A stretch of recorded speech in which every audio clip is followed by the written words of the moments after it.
नमस्कार दोस्तों, स्वागत है आपका स्टडी विद एमसी चैनल पे।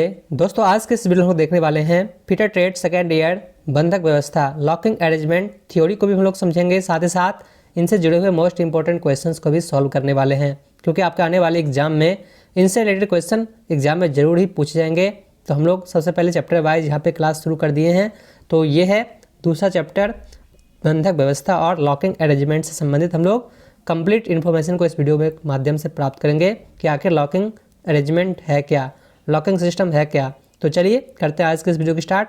तो यदि आप लोग पहली बार इस चैनल से जुड़े हैं तो चैनल को सब्सक्राइब आप लोग जरूर कर लें, ताकि और भी जब नए वीडियो अपलोड यहाँ पे हो चैप्टर वाइज तो सभी की जानकारी आपको मिलते रहे नोटिफिकेशन के माध्यम से। और यदि आप चाहते हैं इन सभी के नोट्स पढ़ना, PDF डाउनलोड करना, तो ये सब लिंक आपको नीचे डिस्क्रिप्शन बॉक्स में मिल जाएंगे, वहाँ से आप लोग विजिट करके डाउनलोड करके देख सकते हैं।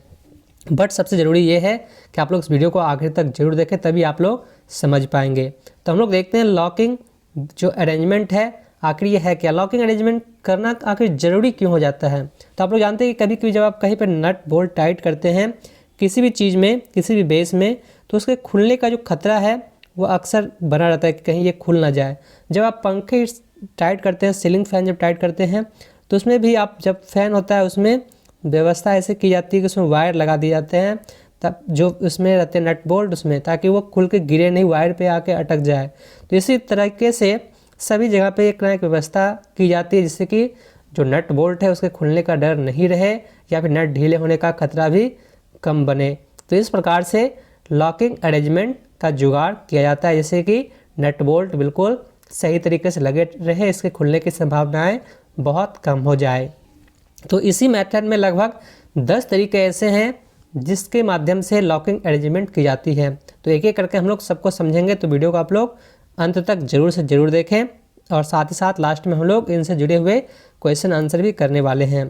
तो यहाँ पर आप लोग देख सकते हैं एक नट बोल्ट यहाँ पे लगा हुआ है, और ये देख सकते हैं इस प्रकार से ये एक बेस यहाँ पे है, ये एक बेस है। किसी भी सामान यहाँ पे कोई वस्तु हो सकते हैं, इसमें नट बोल्ट टाइट है, कोई मशीन हो सकता है, और इसमें देख सकते हैं यहाँ पे नट बोल्ट जो लगे हुए हैं, इसमें लॉक नट अलग से लगे हुए हैं नीचे से छोटी सी, और इसके ऊपर एक फुल नट लगा हुआ है, यानी कि इसमें 2 नट लगा दिए गए हैं, ताकि यदि एक ऊपर का ढीला भी पड़ जाए तो नीचे जो नट बोल्ट लगा हुआ नट ये बिल्कुल टाइट रहे, जिससे कि इसके खुलने की संभावनाएँ बहुत कम होती है। तो इस वजह से इसमें 2 नट लगाए गए हैं।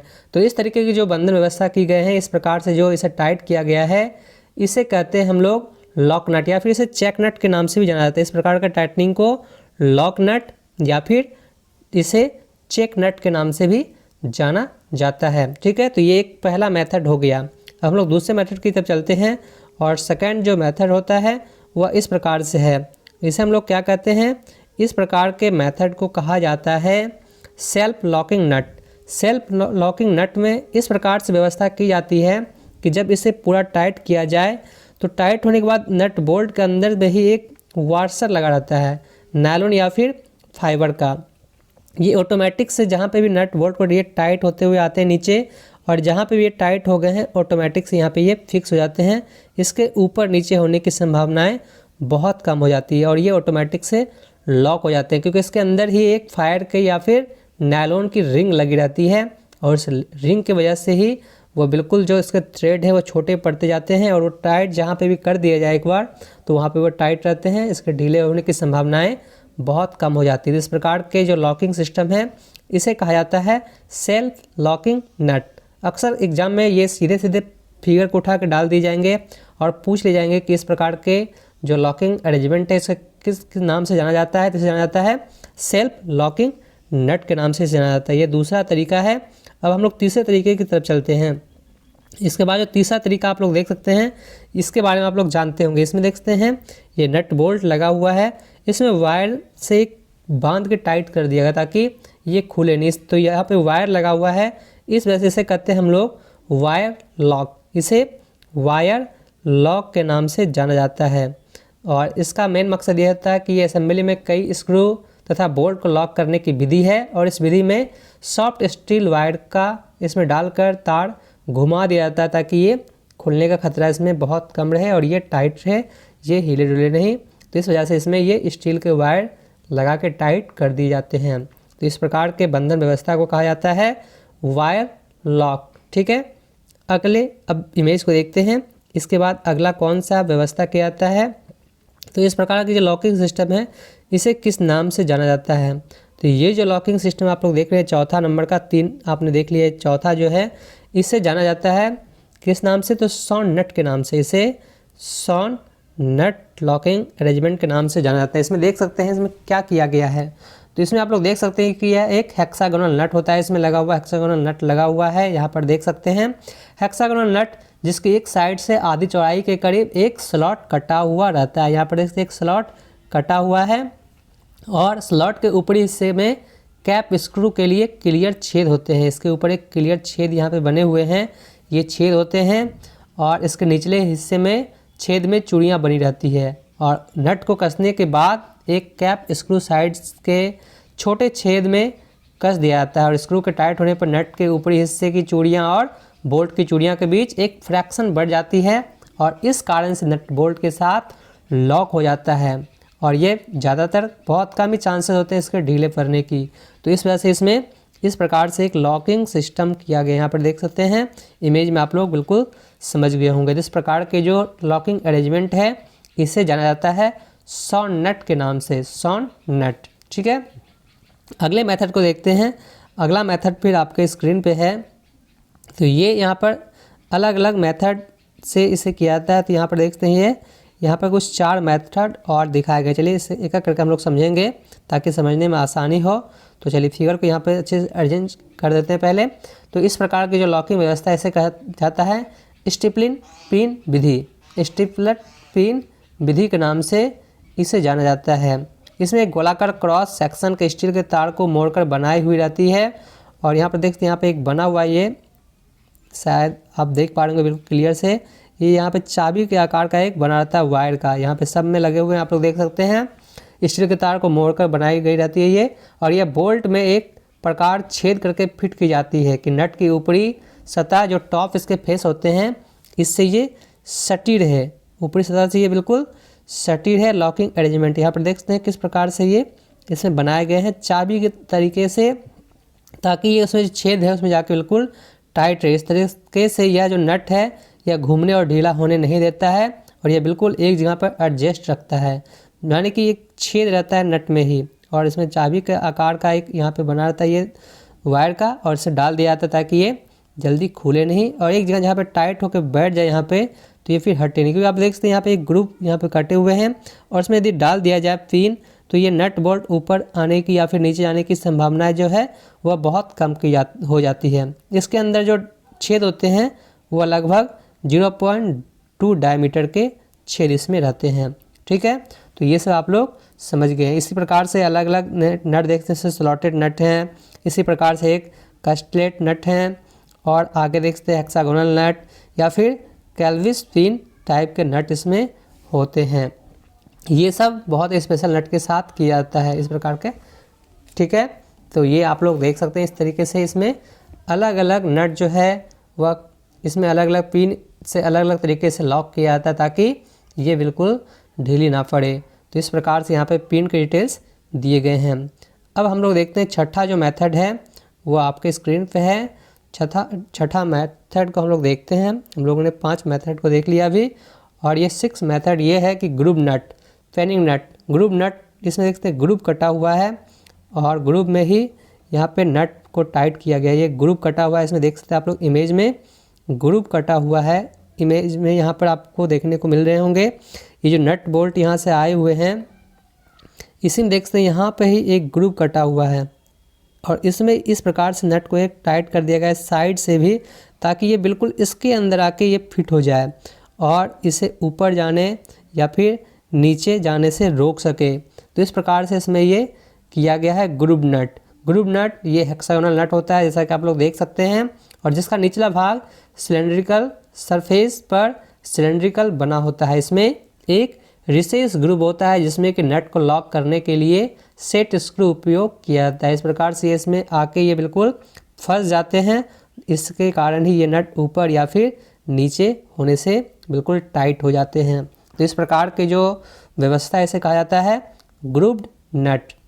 आगे हम लोग देखते हैं इसके बाद फिर ये आपके स्क्रीन पे है, ये है स्टॉप प्लेट या फिर लॉकिंग प्लेट। स्टॉप प्लेट या फिर लॉकिंग प्लेट, यह एक प्लेट होती है जिसमें कि इस प्रकार के ग्रुप कटे होते हैं जो कि प्रत्येक नट के 1/2 वे चक्कर में उनके कोनों में फिट हो जाते हैं और यह प्लेट एक कैप स्क्रू के सहारे नट के साथ कसी जाती है। ये नट के साथ, जैसा कि मान सकते हैं आप लोग, छोटा सा वाशर जो लगाया जाता है पतले आकार का, इसी प्रकार का ये एक वाशर है। इसमें भी थोड़े से कटे रहते हैं चूड़ियाँ ताकि वो लास्ट में जाके बिल्कुल फिट हो जाए और ऊपर से जो अलग से नट लगे उसके साथ ही बिल्कुल अटैच रहे, जिससे कि जो नट बोल्ट के ढीले होने की संभावना है वो बहुत कम हो जाए। तो इस प्रकार के प्लेट को कहा जाता है लॉकिंग प्लेट। इसके बाद हम लोग देखते हैं आगे क्या है। अगला जो मेथड है वो आपके स्क्रीन पे है, देखिए अगला मेथड क्या है। तो इस मेथड को हम लोग समझते हैं कि इसे किस नाम से जाना जाता है। ये जो मेथड है लग जो देख रहे हैं, ये लग सहित लॉक वाशर के नाम से इसे जाना जाता है। ये एक वाशर लगा हुआ है, ये जो नीचे का भाग आप देखते हैं इसमें एक वाशर लगा हुआ है। ये क्या है, तो ये आप लोग देख सकते हैं इस व्यवस्था में लग को व्यवस्थित करने के लिए लॉकिंग होल ड्रिल किया जाता है और नट के साथ वाशर को मोड़कर नट के मूवमेंट को रोक दिया जाता है। इस प्रकार से यहाँ पर लॉक कर दिया गया ताकि जो वाशर है वो घूमे ही नहीं, बिल्कुल एक जगह पे ये स्थिर होकर फिट हो जाए। तो इस प्रकार से इसमें लग सहित लॉक वाशर के नाम से इसे जाना जाता है। नीचे से एक पहले से यहाँ पे लगे हुए हैं। मान लीजिए यहाँ पे ये एक कोई सरफेस है, यहाँ पे एक पहले से कुछ यहाँ पे बना हुआ छोटा सा एक डॉट और यहीं इसी आकृति के एक यहाँ पर कोई अलग से चीज़ ला के इसमें फिट कर दिया जाए तो ये इसमें घूमने से रोकेंगे, ये बिल्कुल टाइट ही रहेंगे। तो इसी तरीके से इसे फिट किया जाता है इस वाशर को ताकि ये नट बोल्ट को ढीले होने से रोक सके। तो इस तरह के जो वाशर हैं इसे कहा जाता है लग सहित लॉक वाशर। इसके बाद आगे और है, यहाँ पर आप लोग देख सकते हैं इसे किस नाम से जाना जाता है। तो अक्सर इमेज को भी डाल दिए जाते हैं, साथ ही साथ क्वेश्चन में पूछ ले जाते हैं कि आखिर इसे किस नाम से जाना जाता है। तो ये है टैब वाशर्स लॉकिंग। देख सकते टैब में लगा हुआ वाशर, ये जो वाशर यहाँ पर देख नट बोल्ट में किस प्रकार से ये कोई भी मशीन है या फिर किसी प्रकार के टैब है तो उसके साथ ये इस प्रकार से वाशर लगा दिए गए हैं ताकि ये बिल्कुल टाइट रहे, इसमें पकड़ बनी रही है, ज़्यादा हिले डुले नहीं। तो इस प्रकार के लॉकिंग टैब वाशर्स का उपयोग नट को लॉक करने में किया जाता है जो कि किनारे के निकट स्थित हो। जैसे कोई किनारे वाले कोई नट है तो उसमें भी इसका इस्तेमाल किया जाता है। ये नहीं कि कोई बीच का सामान अब मान लीजिए यहाँ पे टाइट करना तो यहाँ पर ये जो वाशर है ये काम ही नहीं करेगा। इसके लिए हमें साइड में यदि इस नट बोल्ट को लगाया जाए इस वाशर को तो ये बिल्कुल से अटैच हो जाएंगे सही तरीके से। तो इसे बिल्कुल साइड में ही इस्तेमाल किया जाता है किसी भी जहाँ पे इसे यूज करना हो। इसके बाद फिर आगे देख सकते हैं, इसे आगे और देखते हैं क्या है। तो ये इस प्रकार से एक और स्प्रिंग वाशर्स लॉकिंग सिस्टम यहाँ पे दिया गया है। इसमें स्प्रिंग्स लगे रहते हैं, देखते हैं ये स्प्रिंग है। इस प्रकार से स्प्रिंग को टाइट कर दिया जाता है ताकि नट बोल्ट के साथ वो एक कंप्रेशन जो बने रहे उसमें बहुत अच्छे तरीके से ये फिट हो जाए। स्प्रिंग वाशर्स एक इकहरे या फिर दोहरे कॉइल के तरीके से बनाए जाते हैं और ये कार्य में नट के नीचे वाशर की तरह लगाए जाते हैं और यह वाशर असेंबली को ढीली होने से बचाने में बहुत ही मदद करती है। तो इस प्रकार से इसका इस्तेमाल किया जाता है स्प्रिंग वाशर का। तो उम्मीद है कि हम लोग इस कंप्लीट थ्योरी को समझ गए होंगे। तो अब इनसे जुड़े हुए कुछ क्वेश्चंस को देखते हैं और देखते हैं कि आप लोग कितने क्वेश्चंस का सही आंसर कर सकते हैं। आप लोग चाहे तो साथ ही साथ नीचे कमेंट बॉक्स में भी आंसर कर सकते हैं, ठीक है। तो पहला क्वेश्चन आपके स्क्रीन पे है। क्वेश्चन है कि निम्न में से आर्क अस्थाई बंधक कौन से हैं। तो इसमें देख सकते हैं आर्क अस्थाई बंधक बिल्कुल सामान्य से इसमें दिए हुए हैं। इसमें आर्क अस्थाई जो बंधक होते हैं वो होते हैं क्या, वो होते हैं सोल्डरिंग, ठीक है, वो होते हैं अस्थाई बंधक सोल्डरिंग। अस्थाई बंधक यदि पूछा जाता है तो नट बोल्ट ये सब चलते हैं, पर यहाँ पे अस्थाई बंधक पूछे गए हैं यानी कि अस्थाई यानी कि परमानेंट। एक बार यहाँ पे फिक्स कर दिया जाए कोई दो सामान को तो ये वेल्डिंग के द्वारा ये टाइट ही रहेंगे। वही यदि यहाँ पे नट बोल्ट को लगा दिया जाए तो इसे हम लोग आसानी से खोल सकते हैं। तो इसे कहा जाता है अस्थाई बंधक के नाम से भी इसे जानते हैं, ठीक है। तो अब इसमें सही आंसर क्या है हम लोग का, सोल्डरिंग। नेक्स्ट क्वेश्चन देखते हैं फिर। अगला क्वेश्चन है कि नटों को ढीला और खुलने से बचाने के लिए क्या किया जाता है। तो नटों को ढीला होने या फिर खुलने से बचाने के लिए इसमें लॉकिंग अरेंजमेंट किए जाते हैं। अभी हम लोगों ने ऊपर थ्योरी में पढ़ा कि लॉकिंग अरेंजमेंट क्यों किया जाता है। लॉकिंग अरेंजमेंट इसलिए की जाती है ताकि सभी मशीनों के चलने से उसमें जो लगे नट बोल्ट पर दबाव पड़ने से वह खुलने का जो उसमें डर रहता है तथा ढीले होने की जो संभावना होती है उसे ढीला होने से बचाने के लिए लॉकिंग अरेंजमेंट, लॉकिंग सिस्टम का इस्तेमाल किया जाता है ताकि वो बिल्कुल टाइट रहे, वो हिले डुले नहीं। ठीक है, आगे क्वेश्चन है कि स्टैंडर्ड नट के साथ किस नट का प्रयोग होता है। तो स्टैंडर्ड नट के साथ प्रयोग होता है लॉक नट या फिर चेक नट का। लॉक नट या फिर चेक नट का। ऊपर अभी जस्ट मैंने आप लोगों को इमेज दिखाया था, समझाया था। आप लोग यदि ध्यान हो तो ज़रूर देख लें, यदि दोबारा देखना चाहते हैं तो ऊपर वीडियो करके एक बार आप और देख सकते हैं। ठीक है, अब चलिए आगे क्वेश्चन देखते हैं। चौथा नंबर क्वेश्चन ये यहाँ पे है कि मशीन को फिक्स रखने के लिए किस बोल्ट का प्रयोग करते हैं। तो मशीन को फिक्स रखने के लिए फाउंडेशन बोल्ट का इस्तेमाल किया जाता है। फाउंडेशन बोल्ट जो है वह मशीन को फिट करने के लिए किया जाता है। ये नीचे ज़मीन में लगा रहता है, इस प्रकार से फाउंडेशन नट होता है। ठीक है, फाउंडेशन नट इस प्रकार से बने रहते हैं, नीचे से ये लॉक रहता है, ऊपर से ये चूड़ी कटी रहती है। फाउंडेशन बोल्ट मशीन को फिक्स रखने के लिए किस बोल्ट का प्रयोग करते हैं, तो फाउंडेशन बोल्ट का प्रयोग करते हैं।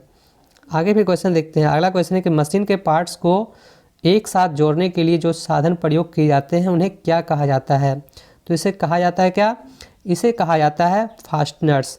फास्टनर्स के नाम से जाना जाता है इसे। ठीक है, मशीन के पार्ट्स को एक साथ जोड़ने के लिए जो साधन प्रयोग किए जाते हैं उसे कहते हैं फास्टनर्स, नट बोल्ट। ठीक है, आगे क्वेश्चन पूछे गए कि सॉफ्ट और पुल्ली की फास्टिंग के लिए किसका प्रयोग होता है।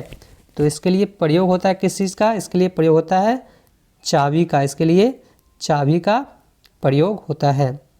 अगला क्वेश्चन है कि बोल्ट का हेड कितने डिग्री पर चैम्फर किया होता है। तो बोल्ट का हेड जो है यह कितने डिग्री पे चैम्फर होता है, ये चैम्फर होता है 30 डिग्री पे। 30 डिग्री पे बोल्ट का हेड चैम्फर किया होता है। सबसे अधिक कौन से बोल्ट प्रयोग किए जाते हैं। तो सबसे अधिक जो प्रयोग होते हैं बोल्ट, वो बोल्ट है हेक्सागोनल बोल्ट। सबसे अधिक हेक्सागोनल बोल्ट का प्रयोग किया जाता है। आगे क्वेश्चन है कि बोल्ट में रूनट का उद्देश्य क्या होता है। रूनट का उद्देश्य क्या होता है। तो इसका उद्देश्य यहाँ पे दिए गए कि एक नट को कसते या फिर ढीला करते समय बोल्ट को घुमाने से बचाने के लिए इसका इस्तेमाल किया जाता है। अगला भी क्वेश्चन है कि किस बोल्ट का प्रयोग भारी मशीनों के लिए उठाने के लिए किया जाता है। किस बोल्ट का प्रयोग भारी मशीनों को उठाने के लिए होता है। तो इसमें सही आंसर है आई बोल्ट। आई बोल्ट का इस्तेमाल इसके लिए किया जाता है ताकि भारी मशीन को आसानी से उठाया जा सके। अगला फिर क्वेश्चन है कि किस नट में दोनों नट घर्षण से लॉक होते हैं। तो किस नट में दोनों नट घर्षण से लॉक होते हैं, इसका सही आंसर है लॉक नट में, ऑप्शन बी लॉक नट। अगला क्वेश्चन है कि इनमें से कौन सा फाउंडेशन बोल्ट है। तो इसमें फाउंडेशन बोल्ट इसमें है ये सभी rack bolt, lewis bolt, quarter bolt, यानी कि ये सभी एक फाउंडेशन बोल्ट के अंतर्गत ही आते हैं।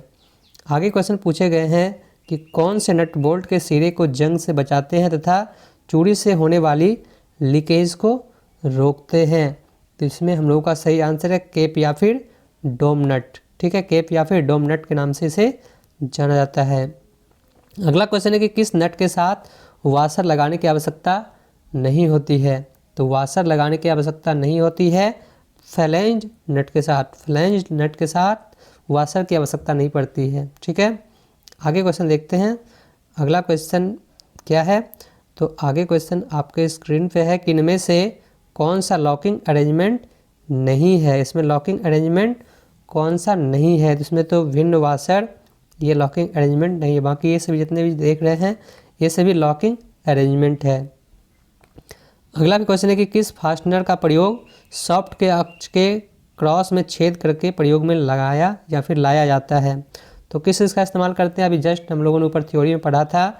इसमें सही आंसर है ऑप्शन सी पिन लगाया जाता है। ठीक है, छेद में एक पिन लगा दिया जाता है ताकि वो नट बोल्ट बिल्कुल टाइट रहे, ये इसमें ढीला ना हो। ठीक है, आगे भी क्वेश्चन है कि लॉकिंग अरेंजमेंट किसे कहते हैं। तो लॉकिंग अरेंजमेंट किसे कहते हैं, बिल्कुल सिंपल सा इसमें ऑप्शन दिया गया है, आप लोग देख के समझ गए होंगे। इसमें सही आंसर ऑप्शन ए है, जो कि नटों को ढीला होने या फिर खुलने से बचाने के लिए जो प्रबंध किए जाते हैं उसे लॉकिंग अरेंजमेंट कहते हैं। आगे भी क्वेश्चन है 18 नंबर में कि इस नट का इस्तेमाल सदैव साधारण नट के साथ किया जाता है। किस नट का इस्तेमाल होता है? सभी नट के साथ, साधारण नट के साथ। तो इसमें सही आंसर है ऑप्शन ए, लॉक नट या फिर चेक नट। लॉक नट या फिर चेक नट का इस्तेमाल, ये बहुत छोटी सी नट होती है, इसके ऊपर से एक और नट लगाया जा सकता है। आसानी से ये एक वाशर के काम करते हैं। ठीक है, आगे भी क्वेश्चन है 19 नंबर में कि असेंबली में कई स्क्रू तथा बोल्ट को लॉक करने की विधि को क्या कहते हैं? तो असेंबली में कई स्क्रू तथा बोल्ट को लॉक करने की विधि को कहते हैं क्या? इस विधि को कहते हैं वायर लॉक। वायर लॉक के माध्यम से अलग अलग नट को वायर से टाइट कर दिए जाते हैं ताकि वो बिल्कुल टाइट रहे, बंधे रहे। अगला फिर क्वेश्चन आपके स्क्रीन पे है कि स्टील के तारों को मोड़कर किसे बनाया जाता है? जस्ट इसके बारे में मैंने आपको बताया था। इसके सही आंसर आपके माइंड में तुरंत आ गए होंगे, ऑप्शन सी, स्टिपलेट पिन। आगे फिर क्वेश्चन आपके स्क्रीन पे है कि किस नट को लॉक करने के लिए सेट स्क्रू का प्रयोग किया जाता है?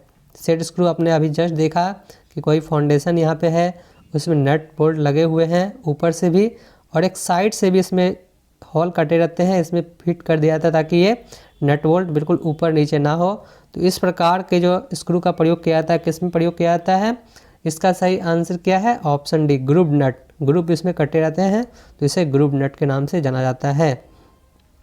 आगे फिर क्वेश्चन है कि किसे कैप स्क्रू के सहारे नट के साथ कसा जाता है? तो कैप स्क्रू के सहारे नट के साथ किसे कसा जाता है? इसमें सही आंसर है ऑप्शन ए, स्पॉट प्लेट या फिर लॉकिंग प्लेट। चलिए आगे क्वेश्चन है कि कौन से वाशर्स सिंगल या फिर डबल कॉइल में मिलते हैं? तो ये कौन सा वाशर था? स्प्रिंग वाशर्स, या फिर ये डबल या फिर सिंगल वायर इसमें बने रहते हैं, इस प्रकार से डिजाइन किए रहते हैं ताकि ये किसी भी नट के साथ एक वाशर का काम करे और उसमें टाइट रहे। अगला फिर क्वेश्चन देखते हैं आगे क्वेश्चन क्या है। तो आगे क्वेश्चन इस साइड है, चलिए इस साइड कर लेते हैं इसे थोड़ा। हाँ, तो यहाँ पे क्वेश्चन है कि लॉक नट कौन सा है? इसमें लॉक नट पूछा गया, इसमें लॉक नट कौन सा है? 24 नंबर में क्वेश्चन है कि लॉक नट इसमें कौन सा है? तो 24 नंबर के आंसर सही क्या है? लॉक नट को आप लोग इमेज में देख के समझ गए होंगे, ऑप्शन सी। यहाँ पे लॉक नट लगे हुए हैं, ये है लॉक नट। नीचे जो लगा हुआ है ये लॉक नट लगा हुआ है, ये है लॉक नट। बाकी ये ऊपर लगा हुआ है एक फुल नट। तो लॉक नट, फुल नट, ये आप लोग ध्यान में जरूर रखें। इस प्रकार से अब यहीं पे ये देख सकते, ये जो है ये कौन सा नट है? ये आप लोग जानते होंगे, वायर से जो कनेक्ट किए रहते हैं, वायर वाला नट। इसी प्रकार से आगे क्वेश्चन दिया गया है यहाँ पर कि ऊपर के नट को घूमने से निम्न में से कौन से प्रकार का नट रोकता है? चलिए यहाँ पे कुछ अजीब से लिखे गए हैं। तो यहाँ पर क्वेश्चन पूछे गए हैं कि ऊपर के नट को घूमने से निम्न में से कौन से प्रकार का नट रोकता है? तो इसे रोकता है कौन से प्रकार का नट, ये पूछा गया है। तो रोकता है कौन सा? Lock nut. Lock nut lock कर दिए जाते हैं तो वो नट जो है घूमने से बिल्कुल बचाता है। अगला क्वेश्चन है कि निम्न में से किस प्रकार के नट में नट के ऊपरी हिस्से में नायलॉन या फिर फाइबर का गोल छल्ला अंदर रखा पाया जाता है? तो ये कौन सा? सेल्फ लॉकिंग नट। ये ऑटोमेटिक से जाके फिट हो जाते हैं, यहाँ पे भी आप फिट कर देते हैं, वहाँ से बिल्कुल हिलते डुलते नहीं है, क्योंकि इसके अंदर से फाइबर का या फिर इसके अंदर से नायलॉन का एक लगा रहता है वाशर टाइप का नट बोल्ट के अंदर से ही। जहाँ पे भी इसे आप लोग टाइट कर देंगे वहाँ पे ऑटोमेटिक से एडजस्ट होके बिल्कुल से फिट हो जाएंगे और ये वहाँ से हिल डोल बिल्कुल भी नहीं होते हैं। तो इस प्रकार से हम लोगों ने इनसे जुड़े क्वेश्चन को देखा, यहाँ पे आंसर भी दे दिए गए हैं। तो आप लोग इसे रिवाइज कर सकते हैं। ये PDF फाइल आपको मिल जाएंगे टेलीग्राम ग्रुप में या फिर हमारे वेबसाइट पे आप लोग विजिट करके देख सकते हैं। इस वीडियो में बस इतना ही। आगे और नए चैप्टर हम लोग देखने वाले इसके बाद। तो यहाँ पर हम लोगों ने देखा बंधक व्यवस्था, लॉकिंग अरेंजमेंट से। आगे हम लोग विभिन्न प्रकार की चाबियों से जुड़े हुए थ्योरी को पढ़ेंगे और उनके क्वेश्चंस को देखेंगे। तो चलिए मिलते हैं फिर अगले वीडियो में। इस वीडियो में बस इतना ही। Thanks for watching, bye bye and take care.